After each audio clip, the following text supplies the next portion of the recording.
핸드폰의 구글 포토 앱에서는 몇 년 전 오늘이라는 이름으로 몇 년 전 그 날짜 찍은 그런 사진들을 보여줍니다. 지난주에는 4년 전 오늘이라는 이름으로 여러 장의 사진들을 보게 되었는데 4년 전 오늘 지난주죠. 어떤 일들이 있었는가? 그때는 여기 바로 이 장소에 교회 내부 공사가 한창 진행 중이었습니다. 저희 가족이 2019년 8월 1일 루마니아에서 출발해서 8월 2일 우리나라에 도착했고 교회가 첫 예배를 드린 것이 양재 시민의 숲에서 9월 1일 예배를 드렸는데요. 지금 돌이켜보면은 이 한 달 사이에 어떻게 교회를 시작할 수 있었을까 생각하면 놀라울 뿐입니다. 물론 제가 오기 전부터 몇몇 교우 여러분께서 많은 일을 하셨습니다. 그래서 교회 이 장소 선정한다는 것, 그리고 임대차 계약하고 사택 계약, 내부 공사, 성구 구매, 음향 설치 등 모든 준비가 순조롭게 진행되었지만 그러나 하나님이 돕지 않으셨다면은 이 모든 일들이 가능했을까 싶은 생각이 듭니다.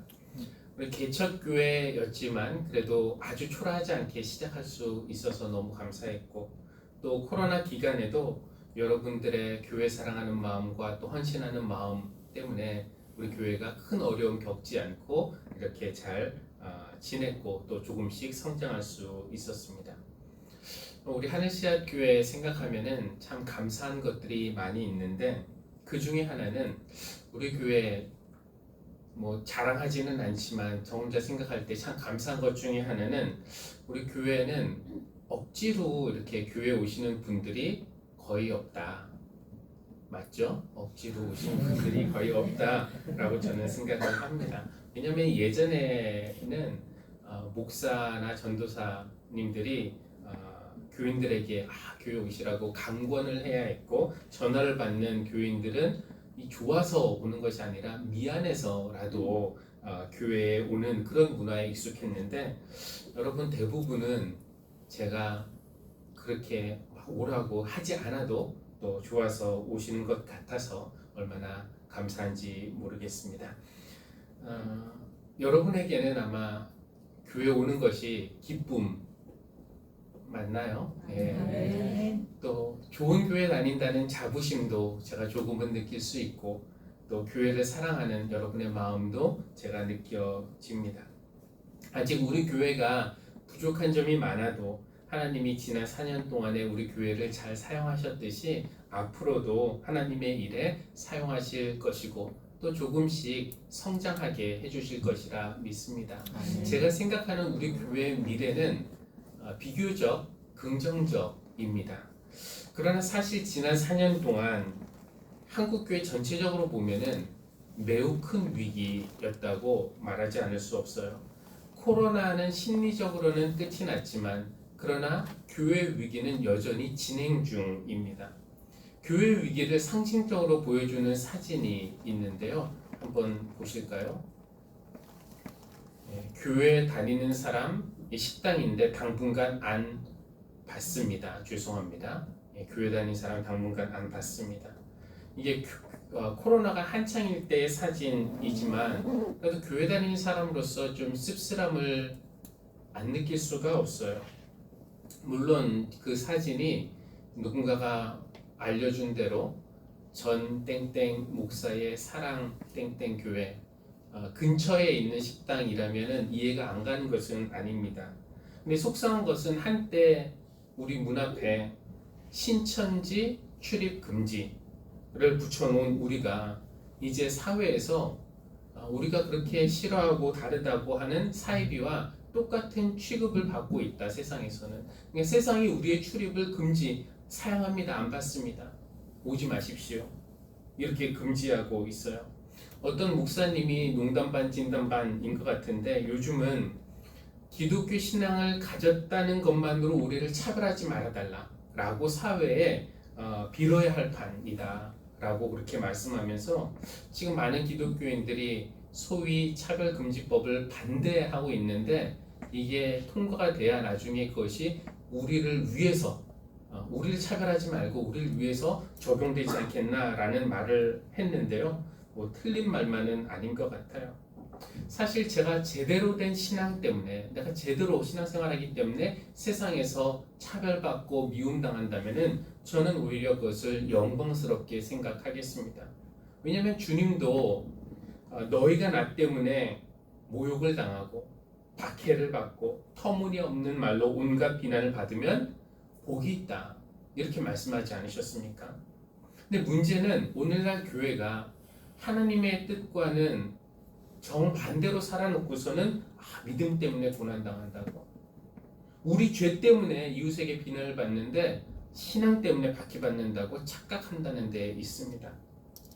일부 교회들이 정말 욕먹을 짓을 하면서 그것 때문에 세상이 비난을 하는데 자기 문제를 모르고 세상이 우리를 박해한다, 정부가 기독교를 탄압한다고 그렇게 주장하고 있으니, 그러나 또 하나님은 그래도 우리 편이시다 이렇게 주장하면서 하나님이 우리를 지켜주실 것이라고 말하고 있으니까 그것을 지켜보면 참 답답하죠. 저렇게 자기를 몰라서 어떻게 하겠나, 그냥 자신을 모르니까 스스로를 정화할 수는 없다라는 생각이 드는 겁니다. 정말 하나님이 죄를 짓는 교회를 보시고 그래 나는 그래도 너희 편이다 이렇게 말씀하실까요? 아니면은 주님 하는 사람이라고 다 하늘나라 가는 거 아니다, 나는 너희를 도저히 모른다 라고 말씀하실까요? 오늘 시편에 나오는 표현, 주님이 우리 편이 아니셨다면 우리가 어떠하였겠느냐, 주님이 우리 편이 아니셨다면 우리는 삼켜졌을 것이다 라는 그런 말은 누구나 함부로 할 수 있는 말이 아니에요. 그동안에 정치 세력에 기생하고 있다가, 그러면서 기득권을 누리고 있다가 자기 죄 때문에 욕을 먹고 있는 기독교인들 입에서 주님이 우리 편이시다, 하나님이 우리 편이시다 라고 하는 말은 전혀 어울리지 않습니다. 주님이 우리 편이시라고, 주님이 우리를 돕지 않으시면 우리가 망했을 것이라는 그런 말이 잘 어울리는 사람은 따로 있는데요. 오늘 출애굽기에 나오는 여인들입니다. 여기에 몇 명의 여성들이 나오는데, 여기에 나오는 이들은 자기들이 뭘 잘못해서 어려움을 당하거나 비난을 받는 것이 아니라 정말 힘이 없어서 그 강자들에게 억눌려서 어려움을 당하는 사람들인데, 하나님이 이 사람들의 편을 들어주셨어요. 지난주에 우리가 창세기 45장 요셉과 그 형제들의 이야기를 나누었는데, 오늘은 이제 그 후손들의 이야기입니다. 그러니까 요셉 덕분에 그 요셉과 그 형제들 그리고 자손들이 가뭄을 피해 이집트로 이주를 했고, 그리고 국가의 친절한 대접을 받으면서 거기에서 안전하게 살 수 있었고요. 덕분에 그 후손의 숫자는 70명으로 시작했는데 나중에 기하급수적으로 늘게 되었습니다. 그런데 세월이 흐른 후 요셉을 알지 못하는 다른 이집트 왕이 왕위에 올랐고요. 그때부터 히브리인들에게는 어둠의 시간이 시작이 된 것입니다. 바로는 히브리인의 수가 너무 많다, 이걸 줄여야겠다 하면서 세 가지 정책을 사용하는데, 첫 번째는 히브리인들에게 중노동을 시키는 거예요. 하루 종일 노동시키면은 애 낳을 시간이 없겠지 라고 생각했지만 웬걸요, 억압할수록 자손의 수는 더 불었어요. 그러니까 첫 번째 정책이 실패했습니다. 두 번째 조치로 히브리 산파들에게 여인들이 애 낳는 것을 도울 때 먼저 가서 딸이면은 살려주고 아들이면은 죽여라, 그냥 출산하다가 죽은 것처럼 그렇게 해라 라고 말합니다.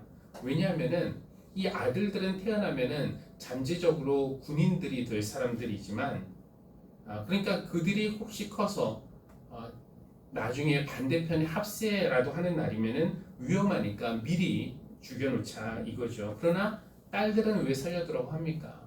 딸들은 뭐 위험해봤자 얼마나 위험하겠냐, 딸들은 살려둬라.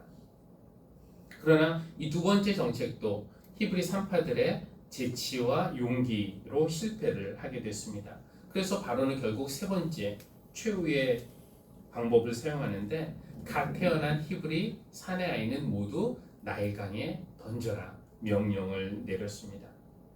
이런 위기의 상황에서 한 아이가 태어나게 됐죠.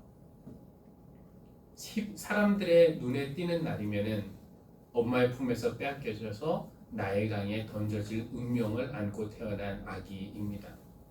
과연 이 아기가 이런 위험을 파헤치고 모면하고 생존할 수 있을까요? 누가 이 아이를 살린다면은 누가 이 아이를 살려낼 수 있겠습니까? 놀랍게도 힘센 남자들이 힘으로 이집트의 군인들과 맞서서 이 아이를 지켜낸 것이 아니에요. 아니면 머리 막 똑똑한 사람들이 기막힌 작전을 짜서 이 아이를 숨겼거나 살려낸 것이 아니었습니다. 그러니까 모세를 살린 사람들은 세 명의 여인이었다라고 말할 수 있습니다.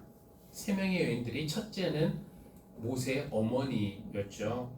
히브리 사내아이가 태어나면 나일강에 던지라는 명령이 떨어졌지만 요게벳은 그렇게 할 수가 없었어요. 어떻게든 자기 아이를 살려보려고 했습니다. 석 달 동안에는 어떻게든 숨겼는데 더 이상 숨길 수가 없었어요. 그래서 쉽지 않은 결정이었지만 데리고 있다가 죽게 할 수는 없었기 때문에 갈대 상자를 만들어서 엽청과 송진을 바르고 아기를 거기에 담아서 갈대 숲 사이에 놓아두었습니다. 이제 두 번째 역할을 한 여인은 바로 모세의 누이 미리암인데요. 미리암은 이 동생이 들어가 있는 갈대 상자를 잘 지켜보고 있다가 바로의 딸이 그것을 발견했을 때 그에게 접근해서 말합니다. 제가 가서 아이에게 젖을 먹일 유모를 데려올까요? 공주가 그렇게 하자 미리암이 가서 한 명 데려오죠. 바로 친어머니, 자기 어머니이자 모세의 친어머니를 불러온 것입니다. 그 모세의 생명을 구하는데 결정적인 역할을 한 세 번째 여인이 바로 이 바로의 딸 공주입니다. 그가 목욕하러 강가에 내려왔다가 갈대 상자를 발견했고 그 안에 아기가 있다는 것을 알게 되었습니다. 공주는 그 아기가 자기 아버지가 강물에 던져 죽여야 하는 그런 히브리 사내라는 것을 알았어요. 왜냐하면 그 아이를 딱 보고 나서 이 아이는 틀림없이 히브리 사내 아이구나 라고 중얼거렸기 때문에 그렇습니다. 나일강에 던져 죽여야 할 대상임을 알았지만 공주는 차마 그렇게 하지 못했습니다. 아기를 보는 순간 불쌍히 여기는 그 마음이 이 공주를 사로잡았기 때문에 그렇습니다. 그래서 아버지의 명령을 가장 앞장서서 시행해야 할 딸이 아버지의 명령을 따르지 않게 된 것이에요. 오늘 이 출애굽기 2장 1절부터 10절까지 짧은 본문 읽었지만 여기에 보면은 온갖 아이러니들이 가득합니다. 재밌어요. 그러니까 뭐 아이들의 사내 아이들의 생명이 왔다 갔다 하는 그런 위기의 순간에 재미라고 표현하기는 좀 그렇지만 하나님은 거의 개그맨처럼 유머러스한 방법으로 일들을 해결하고 계십니다. 무엇이 재미냐면은 첫 번째는 바로가 전에 명령했을 때 히브리 딸들 뭐 대단한 거 하겠냐 살려둬라 라고 했는데 바로 그 히브리 딸들 중에 한 명인 미리암이 모세 살리는데 결정적인 역할을 했다는 게 재밌지 않습니까? 두 번째는 사내 아이를 다 죽이라고 명령한 것이 바로인데 바로의 딸이 그 명령을 어겼다. 자기 집안 자기가 가장 믿을 만한 그 딸이 자기를 배신한 것이 또 재미있고요. 셋째, 모세의 어머니가 가장 하고 싶은 일, 그거는 자기 아기에게 젖을 먹이며 키우는 일인데 그것을 하게 되었어요. 그것도 이집트에 돈을 받으면서 하게 되었다. 그리고 네 번째, 바로의 딸이 그 아이에게 모세라는 이름을 지어줬는데 모세는 이집트 말로는 아들이라는 의미이지만 히브리 말로는 건져내다라는 뜻이라고 합니다. 바로 딸이 지어준 그 이름대로 이 아이가 자라서 나중에 히브리 백성을 바로에게로부터 건져낼 줄 누가 알았겠습니까만 바로 이 아이가 바로가 가장 염려했던 일, 히브리인들을 이집트에서 구원하는 건져내는 그 일을 이름대로 건져내는 일을 하게 된 것입니다. 그 이름을 지어준 사람이 바로의 딸이에요. 이 짧은 이야기 속에 이렇게 아이러니가 많이 들어있다는 것은 어떤 의미인가? 지금 바로가 가장 안전할 것이라고 생각했던 히브리 딸이 모세를 살리는데 결정적인 역할을 했다는 것. 바로의 계획이 자신의 딸 때문에 차질을 빚었다는 것. 모세의 어머니가 이집트에 돈을 받으면서 자기 아기에게 젖을 먹였다는 것. 공주가 그 이름을 모세라고 지었다는 것. 이 모든 것들이 다 우연이 아니에요. 하나님이 이 배후에서 일하고 계시다라는 것입니다. 사실 하나님이 직접 이 무대에 등장하지는 않으십니다. 하나님이라는 단어가 사용되지는 않고 나오지 않으세요. 겉으로는 아무 일도 안 하고 계시는 것 같지만 사실 하나님은 모든 일을 하고 계시는 거예요. 누구를 통해서? 연약해 보이는 여인들, 요게벳, 미리암, 바로의 딸, 이 여성들을 통해서 하나님의 일을 하십니다. 가장 안 일할 자격이 없을 것 같은, 능력이 없을 것 같은 그런 사람들을 통해서 일하시는데, 사도 바울이 바로 이런 것을 두고 한 말이 있습니다. 하나님께서는 지혜 있는 자들을 부끄럽게 하시려고 세상에 어리석은 것들을 택하셨으며, 강한 것들을 부끄럽게 하시려고 세상에 약한 것들을 택하셨습니다. 하나님은 잘났다고 하는 것들을 없애시려고 아무것도 아닌 것들을 택하셨습니다. 하나님이 바로를 부끄럽게 하시려고 약한 여인들, 미리암, 요게벳, 바로의 딸을 선택하셨다는 거예요. 잘났다고 하는 바로를 없애시려고 아무것도 아닌 취급받는 여인들을 사용하신 것입니다. 지금도 하나님은 이런 방식으로, 같은 방식으로 일을 하고 계십니다. 근데 우리가 그것을 잘 믿지는 못해요. 이런 아무것도 아닌 사람들을 통해서 하나님은 어떻게 일하시겠냐. 그래서 흔히 하나님의 일을 우리가 효과적으로 감당할 수 있기 위해서 먼저 세상에서 성공해야 한다라고 주장하기도 합니다. 높은 위치에 올라가야 또 힘도 있고 재력도 있고 영향력 있게 하나님의 일을 할 수 있다라고 말을 합니다. 하나님의 일을 하기 위해서 돈도 많이 벌어야 하고 권력도 있어야 하고 성공도 해야 한다고 말을 해요. 그런데 기독교인들에게, 많은 교회와 기독교인들에게 그것이 타락의 덫이 되기도 했습니다.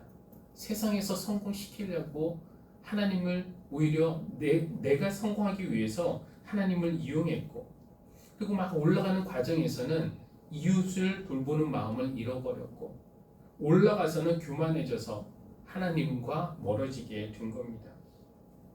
하나님은 교회에 나의 일을 하기 위해서 너희가 먼저 커져야 한다, 강해져야 한다, 성공해야 한다, 이렇게 말씀하지 않으세요. 하나님은 오히려 나는 세상에 가장 약한 것을 택해서 강한 것들을 부끄럽게 한다. 나는 어리석은 사람 택해서도 얼마든지 나의 일을 할 수 있다. 세상에서 아무것도 아닌 사람 취급받는 사람들 택해서 나의 일을 이룰 수 있다고 하나님은 말씀하십니다. 오늘 이 본문이 새 여인, 아무것도 아닌 것 같은 새 여인을 통해서 바로를 꺾으시는 그 모습을 통해서 이 장면을 하나님은 우리에게 보여주십니다. 지금 한국 교회는 어두운 밤을 맞이하고 있습니다. 많은 기독교인들이 미래를 걱정하고 있고, 현재를 부끄러워하고 있고, 또 무기력과 낙심에 빠져 있습니다. 코로나 이후에 다시 한번 부흥을 꿈꾸며 뭔가를 열심히 하려는 노력도 있지만, 그러나 대부분의 미래학자들은 앞으로 한국 교회의 힘이 더 약해질 것이다 라고 주장하고 있고, 이것은 거의 분명한 사실처럼 보입니다. 그러나 하나님이 방금 우리가 얘기했던 것처럼 힘이 없는 사람들, 약한 사람들, 아무것도 아닌 사람들을 선택하셔서 하나님의 일을 하시는 분이라면은 교회가 힘이 약해진다, 힘이 빠진다, 이것이 나쁜 일만은 아니에요. 물론 우리가 힘이 약해질 때 가만히 있으면 안 되고, 이때 해야 할 일이 있습니다. 그 일이 무엇인가? 이 위기의 때에 우리는 그동안 비본질적인 것을 추구했던 우리의 노력을 내려놔야 돼요. 비본질적인 것이라는 것은 교회 성장주의, 교권주의, 배타주의 이런 것들을 내려놓고 더 본질적인 것, 교회의 본질적인 것이라는 것은 바로 예수 그리스도의 정신이죠. 예수님의 마음, 예수 정신을 가지고 살면서 세상에서 빛과 소금이 되고 또 세상을 위한 평화와 정의의 도구가 되고 구원의 통로가 되는 것.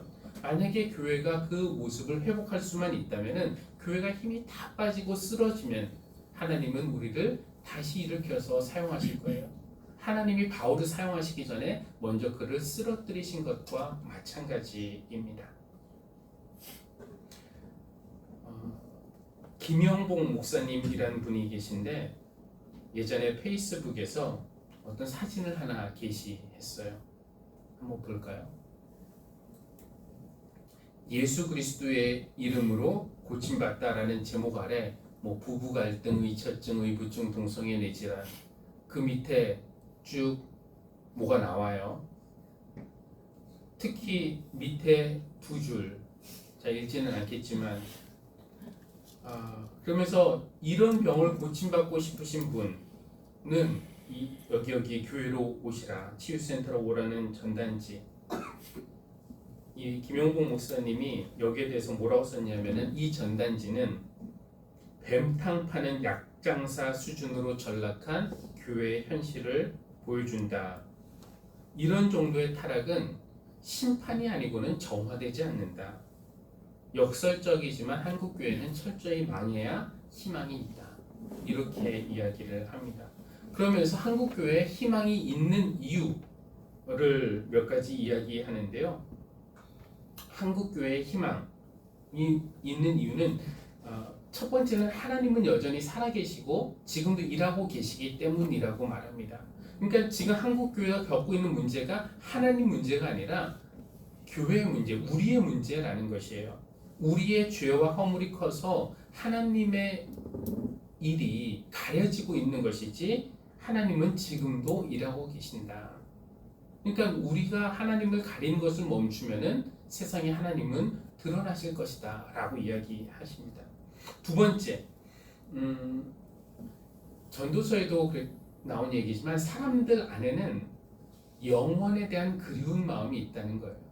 하나님에 대한 어떤 그리움, 하나님에게서부터 나왔기 때문에 하나님에 대한 그리움이 있는데 지금 교회의 모습에 실망해서 그 마음을 접고 있지만 교회가 본래 모습을 회복하면은, 교회다워지면은 그 영혼을 그리워하는 사람들이 교회를 찾아올 것이다 라고 그렇게 이야기를 합니다.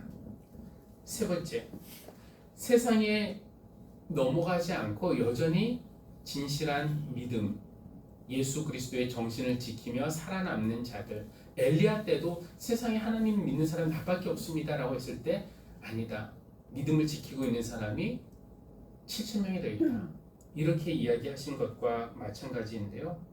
교회가 위기에 빠진 시대에도 하나님의 마음을 간직한 사람, 예수 그리스도의 정신을 품고 있는 그런 사람들이 아직 남아 있습니다.